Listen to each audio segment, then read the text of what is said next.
Tomato plants are hairy because their tiny hair-like structures called trichomes help protect them from pests, excessive sunlight, and water loss.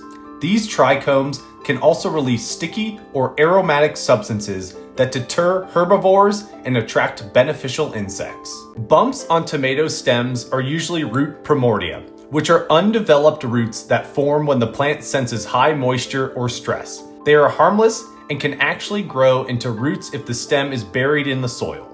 Pepper plant leaves may curl due to overwatering, which suffocates roots and limits nutrient uptake. This stress causes the leaves to twist or cup as the plant struggles to recover. This is why you should plant your tomato plants deeply. Its stem will develop additional roots, giving the plant a larger root system to absorb more nutrients and water.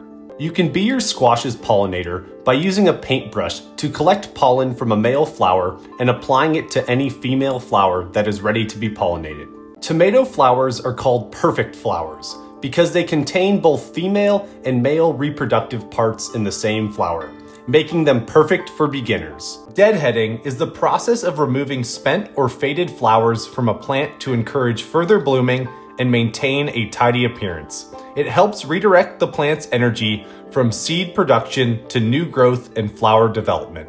I recommend trimming about 6 inches from the base or just below where the main stem splits into two.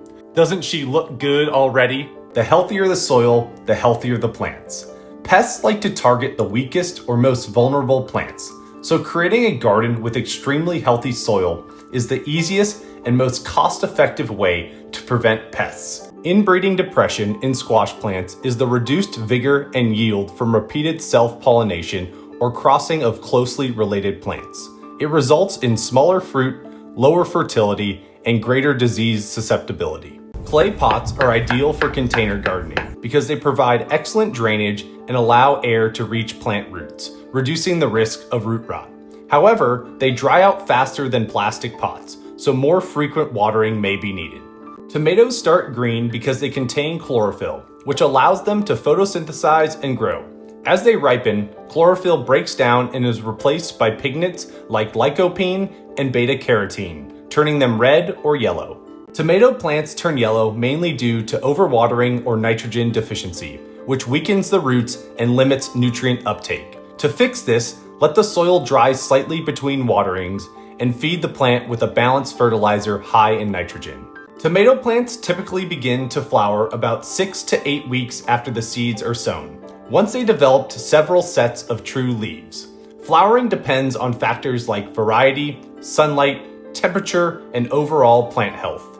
Removing yellow tomato plant leaves helps prevent the spread of disease and allows the plant to focus energy on healthy growth and fruit production. It also improves air circulation, reducing the risk of fungal infections. After pollination, butternut squash typically takes about 6 to 8 weeks to fully mature and be ready for harvest.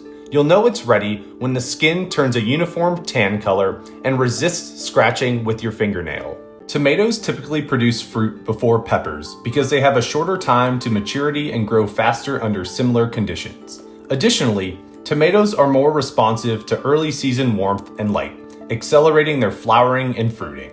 To prevent pests on pepper plants, regularly spray neem oil diluted with water and a few drops of dish soap to coat the leaves and stems. This natural pesticide disrupts insect feeding and reproduction, helping to control aphids, spider mites, and whiteflies. Yes, you can grow peppers in containers or pots as long as they have good drainage and are at least 2 gallons in size.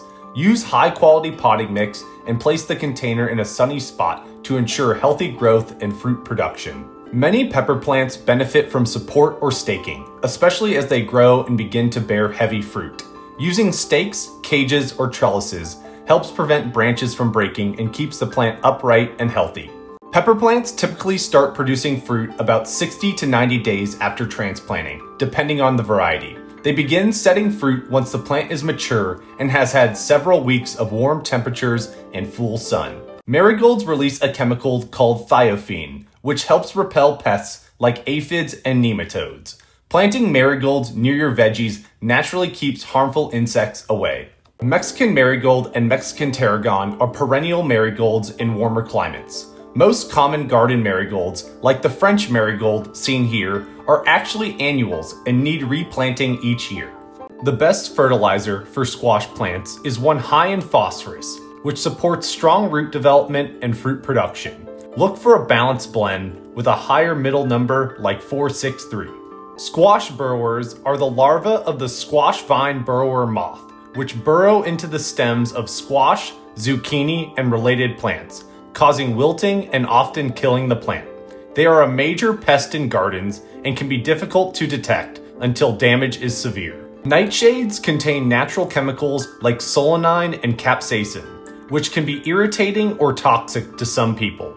Common nightshades include tomatoes, potatoes, eggplants, and peppers. Squash burrowers are larvae that can tunnel into squash stems, but they can be controlled with BT, a natural insecticide. Applying BT to the stem base or injecting it kills the borers early. To prevent squash burrowers, rotate crops each year, avoiding planting squash in the same spot. This disrupts the burrower's life cycle as they overwinter in the soil and emerge near previous host plants the following year. Yes, peppers are self-pollinating plants, meaning each flower contains both male and female parts and can fertilize itself. However, pollination can be improved by wind or insect activity for a better fruit set. As your plants get bigger, the branches become heavy and start laying on the dirt, which can be a problem. Pruning the bottom branches of a tomato plant prevents them from touching the soil and reducing the risk of soil-borne diseases like blight. The white stones in your potting mix are likely perlite, a lightweight volcanic glass that improves aeration and drainage. Because it's so light, perlite often floats to the top of the soil over time with watering and handling.